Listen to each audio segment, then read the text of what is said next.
वो खुशकिस्मत आंखें कौन कौन सी हैं जो मुसवदा देख चुकी हैं? जिन लोगों से प्राइम मिनिस्टर मुशावरत कर रहे हैं वो किसी एजेंडे पे ही बात कर रहे हैं ना, वो हवाई बातें तो नहीं कर रहे। मुसवदा हिफ्स तो नहीं कर लिया गया, आगे फिर सीना बसीना सुनाया जा रहा है। B2B कहते हैं तो ये पार्टी टू पार्टी जो है वो मुशावरत चल रही है। जब कंसेंसस डेवलप हो जाए फिर ये इसको आप ओपन करेंगे। से मुस्तनद हवाला जो दिया जा रहा है वो 18वीं तरमीम का दिया जा रहा है। 23 जून 2009 को 26 रुकनी कमेटी को नोटिफिकेशन जारी हुआ।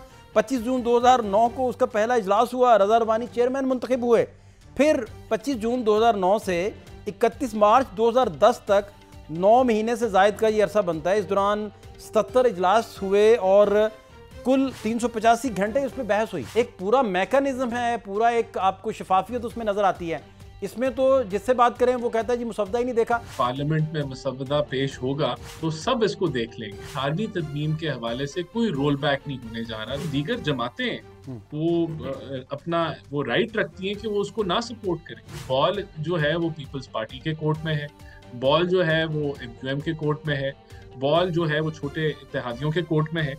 तो ऐसा तो है ही नहीं कि हम कोई ऐसा अमल करें। मिलिट्री कोर्ट्स का इसमें आईनी बेंच ने फैसला आपके हक में दिया। जजिस ट्रांसफर वाले मसले में हुकूमत के हक में फैसला आया। मखसूस नशिस्तें जिसके आप बेनिफिशरी आपके हक में आया।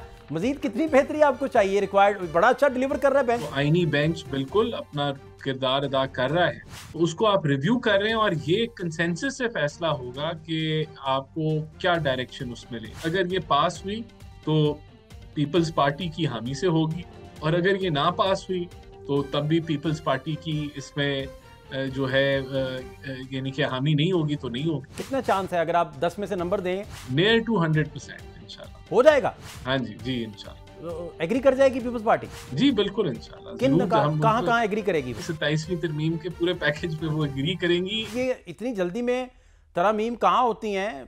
क्यों इतनी जल्दी है गवर्नमेंट को? और फिर देखें सेटबैक भी आ गया। जो पीपल्स पार्टी ने रात बात की, उसके बाद आज काबीना में चीज़ें जानी थी, फिर आगे बढ़नी थी बातें, सारा कुछ मनसूख करना पड़ा। वजह क्या है? देखिए बात यह है कि इतनी जल्दी में तो नहीं हो रहा। कल आपने देखा होगा कि पूरा दिन प्राइम मिनिस्टर जो दीगर सियासी जमातें हैं उनके साथ इंगेज रहे, उनसे बातचीत करते रहे, उनसे मुशावरत करते रहे, उनकी राय लेते रहे कि वो 27वीं तरमीम के अंदर जो जितने भी एजेंडा पॉइंट्स हैं कि उनका क्या पॉइंट ऑफ व्यू है। तो सबसे एक मुशावरती अमल चल रहा है। और देखें अगर पीपल्स पार्टी का कोई कंसर्न्स हैं तो उसके बगैर तो ये चीज़ आगे नहीं जाएगी। और ये देखें ये तो पहला मरहला है ना कि आप एक मुशावरत करते हैं और हर जमात की राय आती है और आप उस राय की बुनियाद पे एक मसवदा बना के आप कैबिनेट में आप भेजेंगे, जो कैबिनेट जिसको अप्रूव करेगी, और उसके बाद वो फिर अपर हाउस में डिबेट खुलेगी या लोअर हाउस में डिबेट खुलेगी। नहीं तो तो ये वो खुशकिस्मत आंखें कौन कौन सी हैं जो मुसवदा देख चुकी हैं? देखिए ऑब्वियसली जो जिन लोगों से प्राइम मिनिस्टर मुशावरत कर रहे हैं वो किसी एजेंडे पे ही बात कर रहे हैं ना, वो हवाई बातें तो नहीं कर रहे। तो आई एम श्योर कि जितने भी लोगों की मुलाकातें आपने होती हुई देखी हैं कल के दिन प्राइम मिनिस्टर साहब से, जिसके अंदर दीगर जमातें शामिल थी, MQM भी थी, और भी जो जो छोटी जमातें पार्लियामेंट का हिस्सा हैं वो भी शामिल थी। तो वो सब लोग जो हैं वो आखिर मुसवदे पे ही गुफ्तगू कर रहे होंगे एक दूसरे के साथ। कहीं मुसवदा हिफ्स तो नहीं कर लिया गया, आगे फिर सीना बसीना सुनाया जा रहा है? ऐसा तो कुछ नहीं है। देखिए मेरे ख्याल से असल डिबेट तो तब खुलेगी जब ये पार्लियामेंट में जाएगा।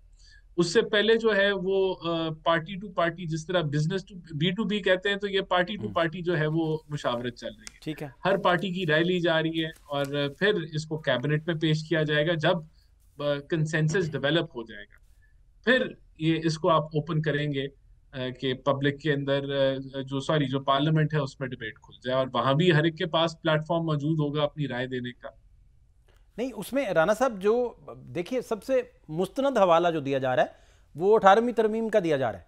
और उसमें 29 अप्रैल 2009 को स्पीकर कौमी असम्बली ने तमाम जमातों के 17 MNAs और 9 सेनेटर्स पर पार्लिमानी कमेटी बराए आइनी इस्लाहात उसने कायम की। 23 जून 2009 को 26 रुकनी कमेटी को नोटिफिकेशन जारी हुआ। 25 जून 2009 को उसका पहला इजलास हुआ, रज़ा रबानी चेयरमैन मुंतखब हुए। फिर 25 जून 2009 से 31 मार्च 2010 तक 9 महीने से ज़ायद का ये अरसा बनता है। इस दौरान 77 इजलास हुए और कुल 385 घंटे उस पर बहस हुई।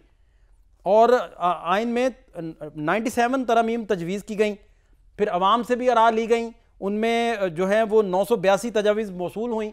एक पूरा मैकेनिज्म है, पूरा एक आपको शफाफियत उसमें नज़र आती है। इसमें तो जिससे बात करें वो कहता है जी मुसवदा ही नहीं देखा। मौलाना फजल रहमान साहब जैसे फरीक जो बड़े बड़े मोतबर हैं और अपोजिशन का बहुत बड़ा इस वक्त नाम है, वो कह रहे हैं कि मुसवदा तो मेरे पास नहीं कोई आया अब तक, ना कोई लेके आया। तो इसकी क्या वजह आप देखते हैं?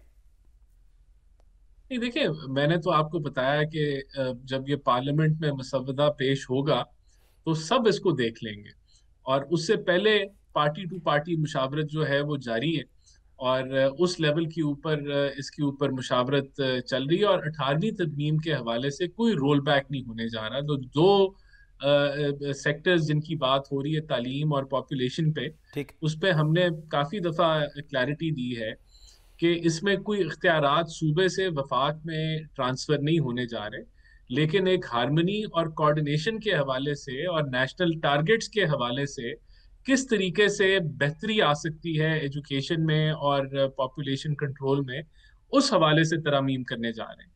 तो 18वीं तरमीम रोल बैक नहीं हो रही। इस पे दीगर जो सीनियर वुज़रा हैं उन्होंने भी बयान दिया है कि एनएफसी जो है उसकी बहस एनएफसी में हो।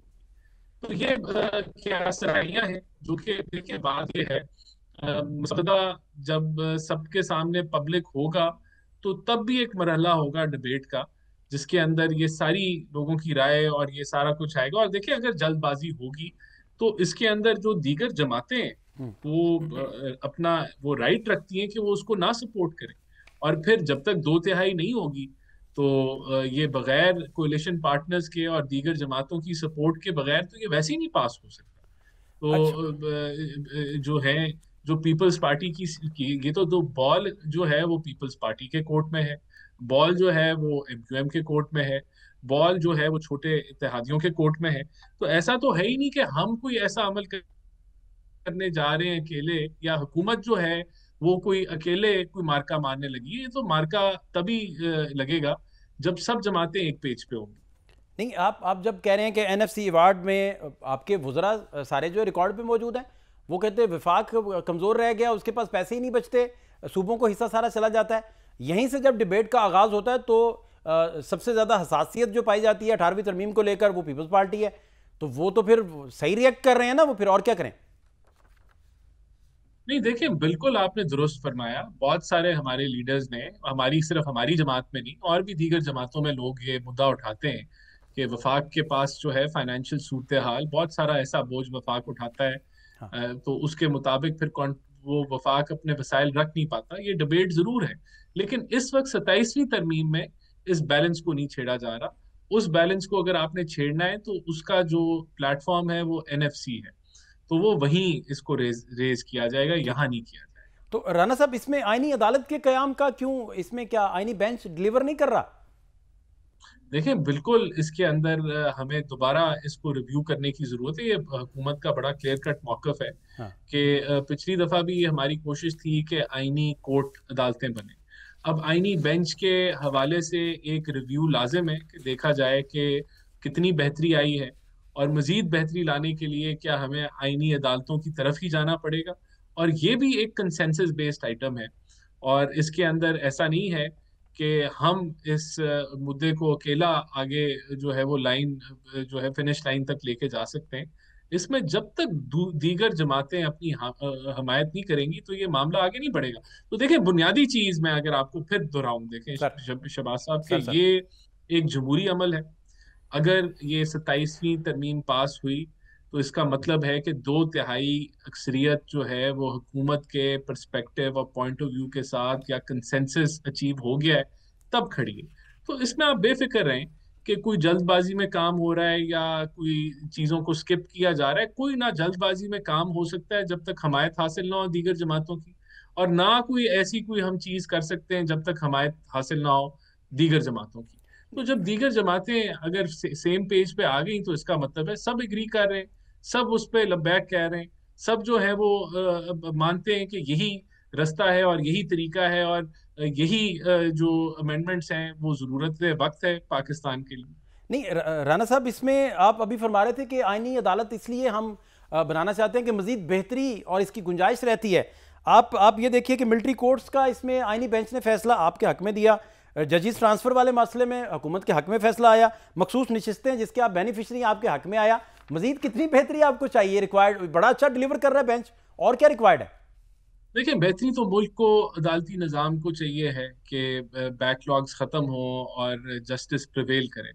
तो डेफिनेटली एक रिव्यू है, जिस तरह मैंने आपको बताया कि आपने पिछली जो आईनी बेंच की जो परफॉर्मेंस है उसको रिव्यू करना है और देखना है कि मजीद इसमें बेहतरी की गुंजाइश है, नहीं है, या यही निज़ाम आगे चलना है। ये कंसेंसस से फैसला हो।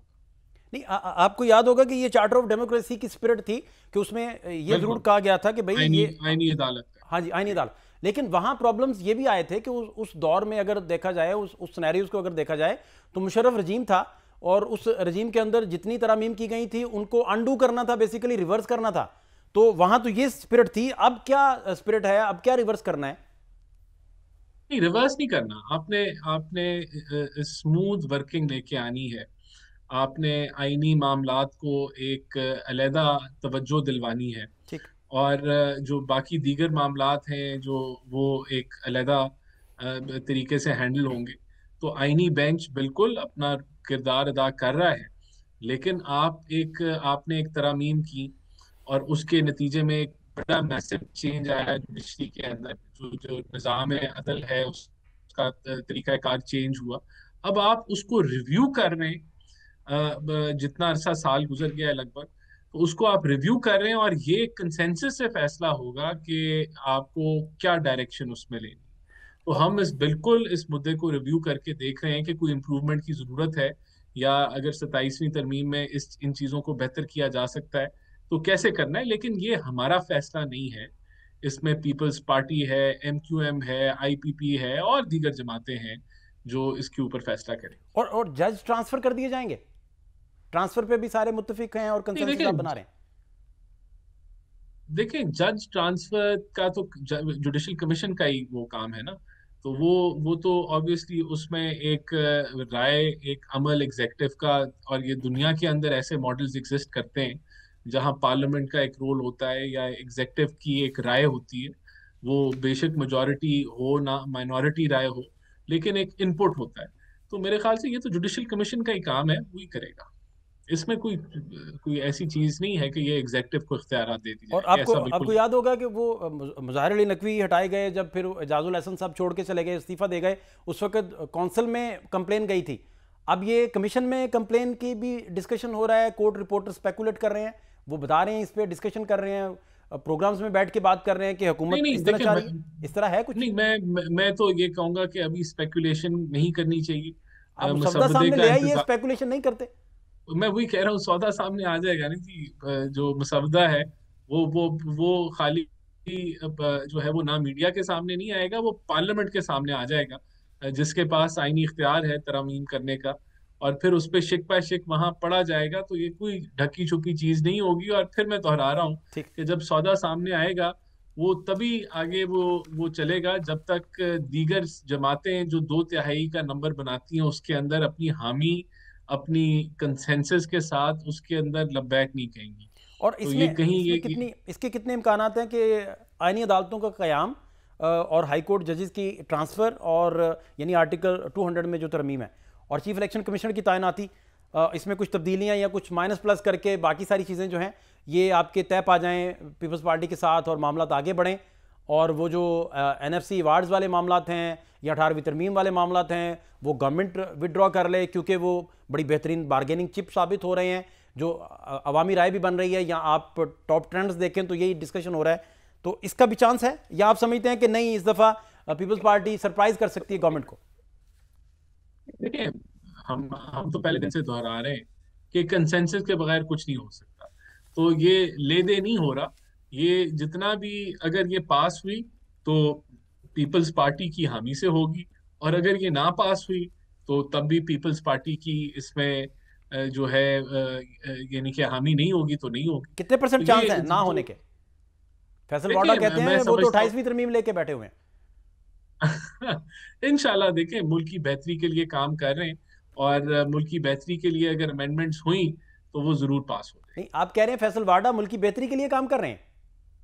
नहीं, मैं तो इन तरामीम की बात कर रहा हूँ ना। फैसल वाडा साहब तो अपना तजिया दे रहे हैं, अच्छा। लेकिन मैं ये कह रहा हूँ कि मुल्क की बेहतरी के लिए कंसेंसस डेवलप हो जाता है। तो अगर इसमें मुल्क की बेहतरी हुई तो कंसेंसस जरूर डेवलप वैसे होगा। कितना चांस है, अगर आप 10 में से नंबर दें कंसेंसस डेवलप होने का, तो कितना चांस है कि आप समझते हैं कि ये हो जाएगा? नियर टू 100% इंशाल्लाह। हो जाएगा? हाँ जी, जी इंशाल्लाह। एग्री कर जाएगी पीपल्स पार्टी? जी बिल्कुल इंशाल्लाह, किन जरूर हम कहाँ उनको कहाँ एग्री करेगी वो? किन बातों पे एग्री देखें। होगा? देखिए, ये तो मेरे ख्याल से ये पूरी 27वीं तरमीम के पूरे पैकेज पे वो एग्री करेंगी, अगर हम उनको और लॉजिकली एग्री करेंगी ना, ऐसे जबरदस्ती तो नहीं करेंगी, लॉजिकली एग्री करेंगी, क्योंकि ये मुल्क के मफाद में सारी तरमीम है, तो इंशाल्लाह वो जरूर एग्री करेंगी। वो तो सी की कल मीटिंग के इनिशियल जब उन्होंने बात की तो उन्होंने कहा सुर्ख लकीर पार्टी ने खींची है, वो तो उस तरफ जाना नहीं चाह रहे। जो बातें आप कर रहे हैं वो 18वीं शायद तरमीम फिर। के हवाले से उन्होंने बात की, एनएफसी हाँ। अवार्ड के हवाले से बात की, और उस पे तो मैंने आपको पहले ही क्लैरिटी दे दी कि वहाँ वो तो इस फोरम के ऊपर ये मुद्दा ही नहीं है इस फोरम का, वो तो मुद्दा ही एनएफसी के फोरम का मुद्दा है, जो जो वहां डिस्कस किया जाएगा, तो उसको यहाँ ड्रैग इन नहीं हम कर रहे 27वीं तरमीम।